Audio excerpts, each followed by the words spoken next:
Hazel Sanchez, CBS 2 News. Okay, Hazel, thank you so much. Well, controversy over the prisoner swap that led to the release of a captured U.S. soldier and demands for an investigation into whether he was a deserter. CBS 2 political reporter Marcia Kramer has the story.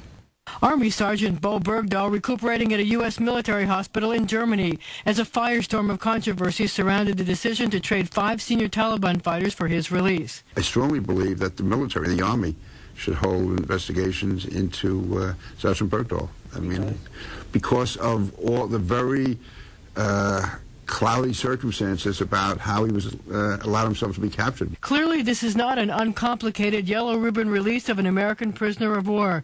There are questions about his capture. Apparently, leaving his base in the middle of the night after making a series of anti-American statements, hundreds of soldiers whose lives are at risk trying to find him. Questions about why President Obama didn't give Congress the 30 days notice required by law. Questions about why the United States gave up the 5 Taliban fighters and sent them to Qatar to get Bergdahl back, including men with ties to Osama bin Laden. White House spokesman Jay Carney on the defensive. The president stands by actions that he took as commander-in-chief to secure the release of the only member of the U.S. military held as a POW from either the Iraq or Afghanistan wars.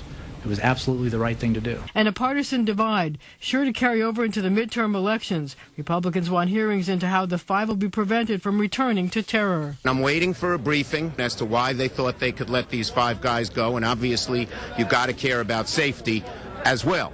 And the administration thinks they've taken care of that issue. Congressman Peter King raising questions about whether other Americans will be nabbed as bargaining chips. We have to make it clear that this is a one-off, and also I think we should be stepping up the our counter-terror activities against the Taliban and Al-Qaeda. I'm concerned that we're slowing down, virtually stopping our drone attacks. American officials believe the controversial trade will help our reconciliation efforts with the Taliban.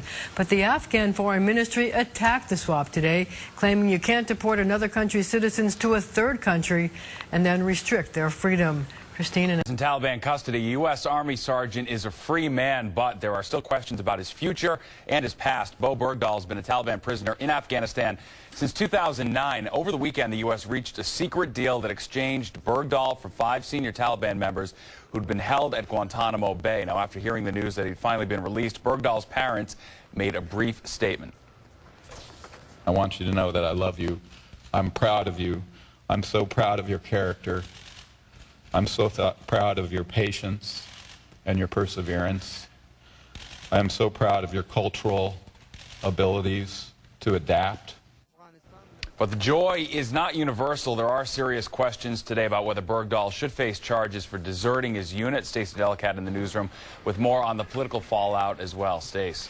Well, Steve, debate continues not just about the circumstances surrounding Bergdahl's capture some 5 years ago, but also about the risks that could be posed by those newly freed terrorism suspects as part of this swap. Still, the White House is defending the move and says the exchange was the right thing to do.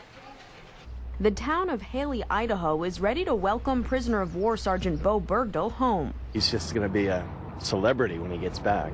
Bergdahl remains in a hospital in Germany where he's said to be in stable condition.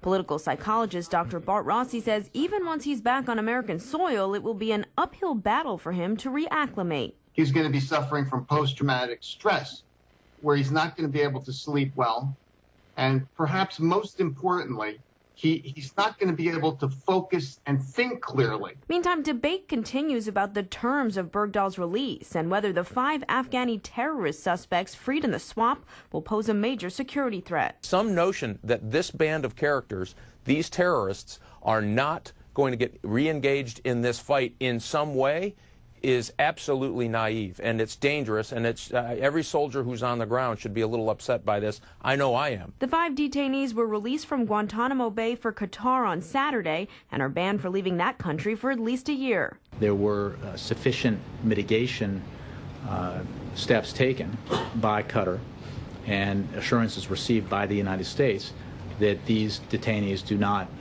pose a threat to U.S. national security. It's always gratifying to have an American soldier brought home.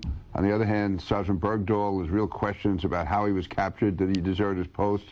Did he abandon his post? Republican Congressman Peter King of Long Island is calling for an investigation into the murky circumstances surrounding Bergdahl's capture. No one knows what happened. That's why I think a full investigation is necessary, both for the country's sake and for his sake.